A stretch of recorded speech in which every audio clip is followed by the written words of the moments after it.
हमारे channel Bollywood movie inside को subscribe करें और बेल आइकन दबाएं नए वीडियो की नोटिफिकेशन पाने के लिए। दोस्तों, आज मैं आप लोगों के लिए लाया हूं तुम बात जैसी ही, एक तेलुगु फैंटेसी हॉरर मूवी जो कि हाल ही में रिलीज हुई है, जिसका नाम है कलिंगा। इस मूवी में हम एक डीमन को देखेंगे जो काफी खतरनाक है। जो कोई भी उसके एरिया में पहुंचता है वो जिंदा वापस नहीं आता। मूवी के शुरुआत में हमें प्रत्यंगिरा माता के अवतार की कहानी सुनाई जाती है। बताया जाता है कि जब प्रहलाद के पिता हिरण्यकश्यप का अत्याचार बढ़ गया, विष्णु भगवान ने नरसिंह का अवतार लिया और हिरण्यकश्यप का वध कर दिया। लेकिन उसके बाद भी नरसिंह भगवान का क्रोध शांत नहीं हुआ। देवताओं ने काफी कोशिश की, लेकिन जब वो सफल नहीं हुए तो आदि शक्ति दुर्गा माँ ने एक अवतार लिया और जिसको कहा जाता है प्रत्यंगिरा माता। और माता ने अवतार के बाद नरसिंह भगवान के क्रोध को ही नहीं शांत किया, इस दुनिया में जितनी भी राक्षसी शक्तियाँ थी उनको भी खत्म किया।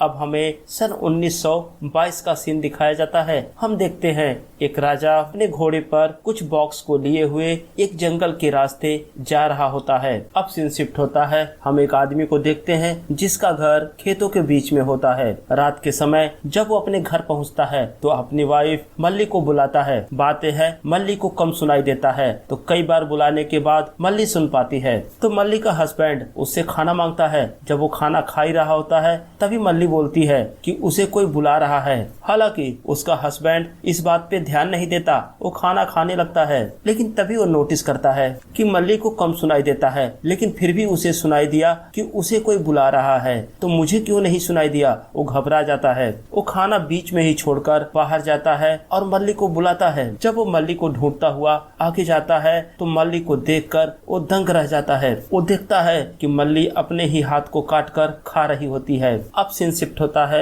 और हम एक आदमी को देखते हैं। वो भी रात के समय साइकिल से जा रहा होता है। तभी उस आदमी को कुछ अजीब सी आवाज सुनाई देती है। वो अपने साइकिल से नीचे उतरता है और हम देखते हैं बेसुध होकर वो एक पेड़ के पास जाकर खड़ा हो जाता है और अपना सिर जोर जोर से पेड़ पे मारने लगता है। और वहीं दूसरी तरफ रात में हम एक नाई को देखते हैं जो एक आदमी का शेविंग कर रहा होता है। तभी वो देखता है कि उसका छुरा उसके पास नहीं है। वो आसपास छुरे को ढूंढता है। तभी वो देखता है कि सामने खड़ी लड़की उसके छुरे से अपने कान को काट कर खुद ही खाने लगती है। उसको ऐसा करते देख नाई की तो हालत ही खराब हो जाती है। अब ये बात पूरे गांव में फैल जाती है, तो पूरे गांव वाले मिलकर दूसरे दिन गांव के राजा के पास जाते हैं और उन्हें रात में हुई घटनाओं के बारे में बताते हैं। अब गांव वालों की बातें सुनकर राजा अपने महल के अंदर जाता है और अपनी परदादी से कुछ बातें करता है। उसकी परदादी बहुत ही ओल्ड एज थी, तो राजा की परदादी उसे एक बड़े से संदूक के तरफ इशारा करके कुछ बताती हैं और हम देखते हैं राजा उस बड़े से संदूक के अंदर से दो छोटे छोटे बॉक्स निकालता है। तो हम देखते हैं राजा उन दोनों बॉक्स को लेकर अपने घर परिवार को छोड़कर उस घोड़े पर उन दोनों बॉक्स को रखकर जंगल में चला जाता है। और अब सीन प्रेजेंट में आ जाता है और हम देखते हैं कुछ लोग एक लाश को लेकर जा रहे होते हैं। जब वो लाश को लेकर जंगल में आगे बढ़ते हैं तो हम देखते हैं एक जगह को जहाँ रास्तों के बीच में एक सूखी पेड़ की डाली होती है जिसपे कुछ रिचुअल किया गया था। और वहीं हम देखते हैं बगल के पेड़ों पर भी कुछ धागे बांधे होते हैं। जब वो लोग उस लकड़ी को पार करते हैं, उनमें से सबसे बुजुर्ग आदमी बोलता है कि देखो, हमें 2 मिनट के अंदर ही जंगल से वापस आ जाना है। वो लोग जंगल के अंदर ले जाकर डेड बॉडी को एक जगह पर रख देते हैं और कुछ रिचुअल करके वहां से वापस आ जाते हैं। और वो लोग जैसे ही आगे बढ़ते हैं, हम देखते हैं कोई डीमन उस डेड बॉडी को खींच ले आता है। अब हम लिंगम को देखते हैं जो अपने दोस्त के साथ मिलकर जंगल में देसी शराब की दुकान चलाता है। कुछ लोग शराब पीने के बाद पैसे देने से मना करते हैं, तो हम देखते हैं लिंगम उनकी पिटाई करता है। और दूसरी तरफ हम गांव के चौधरी और उसके छोटे भाई बाली को देखते हैं। दोनों बहुत ही क्रूर होते हैं। गांव के लोगों की जमीनें हड़प लेना, वहाँ की औरतों पर अत्याचार करना, उनका शोषण करना, यही उनका काम होता है। अब हम एक गरीब किसान को देखते हैं जो चौधरी के पास अपनी जमीन के पेपर मांगने आता है। वो बोलता है कि जितने भी पैसे हमने उधार लिए थे उस सूद समेत वापस वापस कर दिए हैं, अब आप हमारी जमीन हमें वापस दे दो। लेकिन चौधरी की तो आदत होती है, एक बार जिसके जमीन के पेपर उसकी तिजोरी में गए वो कभी वापस नहीं आते। तो चौधरी का छोटा भाई बाली उस किसान की तलवार से हत्या कर देता है और चौधरी अपने लोगों को बोलता है कि इसकी लाश गांव के बाहर जंगल में फेंक दो। अब सीन शिफ्ट होता है और हम देखते हैं गांव में फेस्टिवल का माहौल होता है। अब हम देखते हैं रात में दो लोगों को कुछ रिचुअल करते हुए। एक आदमी हाथ में मसाल लेकर पूरे गांव में दौड़ता है और दूसरे आदमी अपने सर पर एक टोकरी रखता है जिसमें कुछ चावल होते हैं। उस चावल को पूरे गांव में बिखेरता है। अब सीन शिफ्ट होता है और हम लिंगम को देखते हैं जो सो रहा होता है और एक बहुत ही भयानक सपना देखता है जिसमें वो काले कलर का घोड़ा, एक शैतानी आंख और एक तलवार देखता है। और दूसरी तरफ हम एक प्रेग्नेंट औरत को देखते हैं जो अपनी बेटी के साथ उसी जंगल से गुजर रही होती है। वो अपनी बेटी को बोलती है कि थोड़ा धीरे चले, लेकिन उसकी बेटी आगे निकल जाती है। तो औरत अपनी बेटी को ढूंढते हुए जंगल के उसी इलाके में पहुंच जाती है जिस इलाके में वो डीमन रहता है। तो रास्ते में उस औरत को एक साधु बाबा मिलते हैं और उससे पूछते हैं कि बेटा तुम इधर कहाँ जा रही हो? तो बोलती है बाबा मेरी बेटी जंगल में कहीं गुम हो गई है, मैं उसे ढूंढ रही हूँ। और फिर हम देखते हैं वो डीमन उस औरत को मार देता है। अब सीन शिफ्ट होता है और हम पड़ू नाम की एक लड़की को देखते हैं। रात में बली अपने लोगों के साथ पड़ू को उसके घर से उठा लेता है। जैसा कि बली की बुरी नजर गांव की हर औरतों पर होती है, लेकिन तभी वहां लिंगम आ जाता है। वो बली और उसके लोगों की पिटाई कर देता है और पड़ू को बाली के चंगुल से बचा लेता है। और उस दिन के बाद से लिंगम और पड़ू के बीच में दोस्ती हो जाती है, यानी कि प्यार हो जाता है। अब सीन शिफ्ट होता है, हम देखते हैं गांव वाले एक औरत को पकड़ कर लाते हैं। वो औरत पोसेस्ड होती है तो गांव वाले उसे एक तांत्रिक के पास ले आते हैं। वो तांत्रिक औरत होती है और थोड़ी देर में हम देखते हैं वो एक रिचुअल करती है और रिचुअल करने के बाद उस औरत को ठीक कर देती है। और दूसरी तरफ हम देखते हैं लिंगम अपने दोस्त मुथी और उसके फादर के साथ पड़ू के घर जाता है, पड़ू और लिंगम की शादी की बात करने के लिए। तो पड़ू के पिता बोलते हैं कि मैं अपनी बेटी की शादी तुमसे कैसे कर सकता हूँ, तुम दिन भर आवारा की तरह घूमते हो, शराब पीते हो, कुछ काम तो करते नहीं। तो लिंगम बोलता है कि अंकल मैं सारे काम करूंगा, बस एक बार आप पड़ू से शादी के लिए हाँ कर दो। तो पड़ू के पिता बोलते हैं मैं अपनी लड़की की शादी उसी से करूंगा जिसके पास कम से कम खेती के लिए जमीन तो हो। तो लिंगम बोलता है कि ठीक है मैं भी खेती करूंगा। तो पड़ू के पिता बोलते हैं तुम्हारे पास कोई जमीन तो है नहीं, तुम खेती किस पर करोगे? लिंगम बोलता है कि हमारे पूर्वजों की कुछ जमीन चौधरी के पास गिरवी रखी है, वो जमीन मैं चौधरी से लेकर उस पर खेती करूंगा। तो पड़ू के पिता बोलते हैं अगर तुम ऐसा करने में सफल हुए तो मैं पड़ू की शादी तुमसे करवा दूंगा। लेकिन पड़ू के पिता को पूरा विश्वास था कि चौधरी लिंगम की जमीन उसे वापस नहीं करेगा। अब अगले दिन लिंगम चौधरी के पास जाता है और अपने जमीन के पेपर उससे वापस मांगता है। तो चौधरी बोलता है ये तो बहुत सालों पुरानी बात है, तुम्हारे पिता ने वो जमीन मेरे वहाँ गिरवी रखी थी और उसका बहुत सारा सूद अभी भी बाकी है, वो तुम्हें भरना होगा। तो लिंगम बोलता है कि मेरे बाबा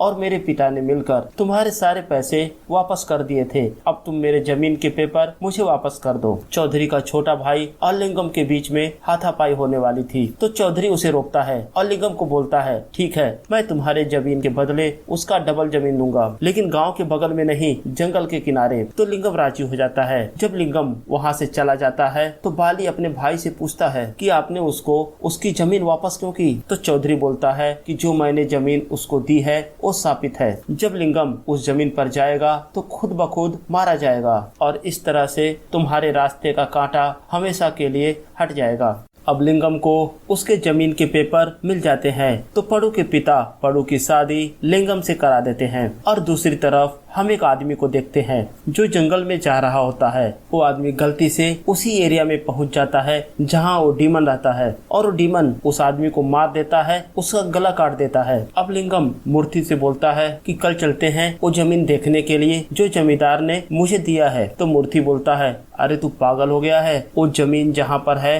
वो खतरनाक जंगल है और जो भी जाता है मारा जाता है। तो लिंगम बोलता है कि ऐसा कुछ नहीं है। और दूसरी तरफ हम पेड़ों को देखते हैं जो मंदिर से आती है। तभी उसे वो तांत्रिक औरत मिलती है और पेड़ू को बोलती है कि तुम्हारे पति की जान खतरे में है। तो पेड़ू लिंगम से बोलती है कि कल तुम वहाँ जंगल में मत जाओ, और मैंने सुना है कि जो भी जंगल में जाता है वो जिंदा वापस नहीं आता। तो लिंगम उसे भी बोलता है ऐसा कुछ नहीं है, और मेरे साथ तो मुट्ठी भी जा रहा है, और 4-5 दिनों की तो बात है, मैं अपने सारे काम निपटा कर जल्दी ही वापस आ जाऊंगा। अब हम देखते हैं अगली सुबह लिंगम और मुट्ठी दोनों जंगल के लिए निकलते हैं। अब वो लोग जंगल में आगे बढ़ते हैं तो उन्हें एक जगह पर ढेर सारी इंसानी खोपड़ियां मिलती हैं। अब आगे चलने पर जब रात हो जाती है तो दोनों वहीं नदी के किनारे जंगल में सो जाते हैं। अब अगली सुबह जब मुट्ठी सोकर उठता है तो देखता है कि लिंगम उसके पास नहीं होता, और लिंगम को ढूंढता हुआ आगे बढ़ता है तो देखता है लिंगम एक पेड़ के पास खड़ा होता है।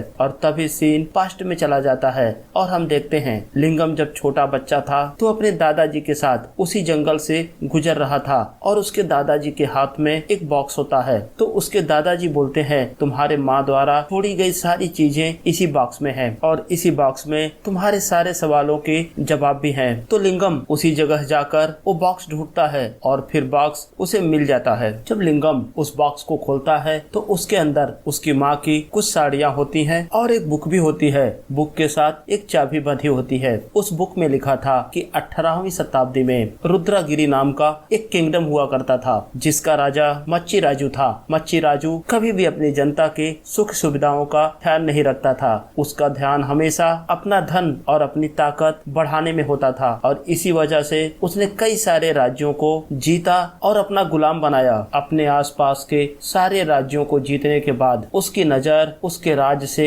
100 मील दूर एक कलिंगा नाम के राज्य पर पड़ती है, और उस समय कलिंगा के राजा थे राणा सिम्हा। तो मच्छी राजू ने कई बार कलिंगा पर अटैक किया, लेकिन हर बार उसकी पराजय हुई, और कुछ दिनों बाद एकाएक मच्छी राजू की मौत हो जाती है, और फिर उसकी जगह पर उसका बेटा राजा बना, और वो चाहता था कि अपने पिता की आखिरी इच्छा को पूरा करना, यानी कि कलिंगा को जीतना। उसने भी कलिंगा पर अटैक किया, लेकिन वो भी हार गया। तो समझ गया कि कलिंगा को हम ऐसे नहीं जीत सकते। तो उसने कुछ तांत्रिकों की मदद से एक डीमन की पूजा की, और तब असुरादाक्षी नाम का एक डीमन पैदा हुआ। अब उस डीमन की मदद से उसे कलिंगा राज्य पर विजय हासिल हुई, और कुछ समय बाद वो डीमन दाक्षी उन्हीं के राज्य के लोगों को खाना शुरू कर दिया, और धीरे धीरे पूरे साम्राज्य में एक श्राप फैल गया, और जिसको वो राजा और उसके तांत्रिक भी कंट्रोल नहीं कर पाए। तो वहाँ की रानी शकुंतला देवी एक महात्मा से मिली और उनसे मदद मांगी। तो महात्मा शकुंतला देवी को बताते हैं कि तुम्हारे पति ने जो युद्ध लड़ा वो धर्म युद्ध नहीं था, वो धर्म के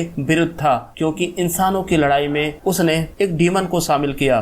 तो शकुंतला देवी उस महात्मा से विनती करती है कि मेरे राज्य के लोगों की मदद कीजिए, और आप ही हैं जो उनकी जान बचा सकते हैं। तो महात्मा बताते हैं कि तुम लोगों को प्रत्यंगिरा माता का एक मंदिर बनवाना होगा, और पूरे अनुष्ठान से उनकी पूजा करनी होगी, उनको खुश करना होगा, और ये पूजा लगातार करनी होगी। तो 12 से 120 साल के बीच में इस राज्य में बहुत सारी प्रॉब्लम आती रहेंगी, और जिसका समाधान देवी माँ ही करेंगी, और तुम्हारे ही किसी वंशज को अपनी कुर्बानी देनी होगी, और तुम्हारे वंश का खजाना और माता की प्रतिमा को यहाँ से 100 मील दूर पाताल गंगा के गुफा में जाकर रखना होगा, और वही जाकर वो खुद का बलिदान दे, यानी कि अपना प्राण त्यागे, तब जाकर तुम्हारे राज्य को इस श्राप से मुक्ति मिलेगी। तो दोस्तों, मूवी के शुरुआत में हमने एक राजा को देखा था जो अपनी दादी माँ के कहने पर घर का खजाना और एक देवी की प्रतिमा लेकर जंगल में चला जाता है। तो वो बूढ़ी औरत कोई और नहीं शकुंतला देवी ही थी, जिन्होंने अपने परपोते को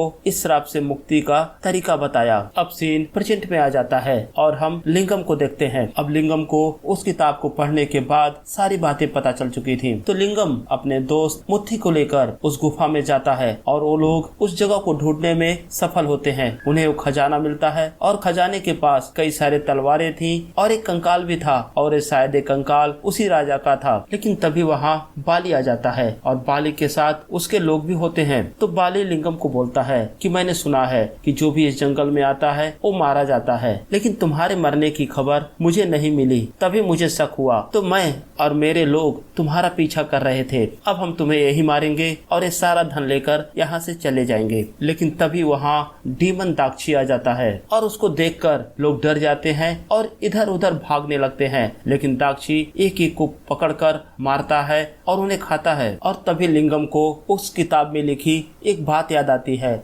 जो महर्षि ने बताया था एक करिश्माई तलवार के बारे में, और वो तलवार वहीं पर होती है। तो लिंगम भाग कर जाता है, वो तलवार उठाता है और उस तलवार से उस डीमन पर हमला करता है। और जैसे ही वो तलवार डीमन के शरीर को टच करती है, डीमन जलकर राख हो जाता है। अब लिंगम माता की मूर्ति और सारा खजाना लेकर अपने घर आ जाता है। अब हमें फ्लैशबैक का सीन दिखाया जाता है और हम देखते हैं कि जब लिंगम और मुत्ती जंगल में जाने वाले थे तो पेड़ू उस तांत्रिक औरत से मिलती है और उन दोनों के लिए मंत्र से सिद्ध ताबीज बनवाती है और उन दोनों के हाथों पे बांध देती है। अब सीन प्रेजेंट में आ जाता है और हम देखते हैं कि आज फुल मून की रात थी और गांव में एक आदमी अपने बिस्तर पर सो रहा होता है। तभी एक आत्मा आती है और उसके शरीर में प्रवेश कर जाती है, लेकिन वो तांत्रिक औरत वहां आ जाती है, उसके सर पर हाथ रखती है और जिसकी वजह से उस आत्मा को वहां से जाना पड़ता है। अब मूवी के एंड में हमें दिखाया जाता है वही गुफा का सीन जहाँ एक और डीमन पैदा होता है और जैसे ही वो डीमन दहाड़ता है प्रतिंगिरा माता का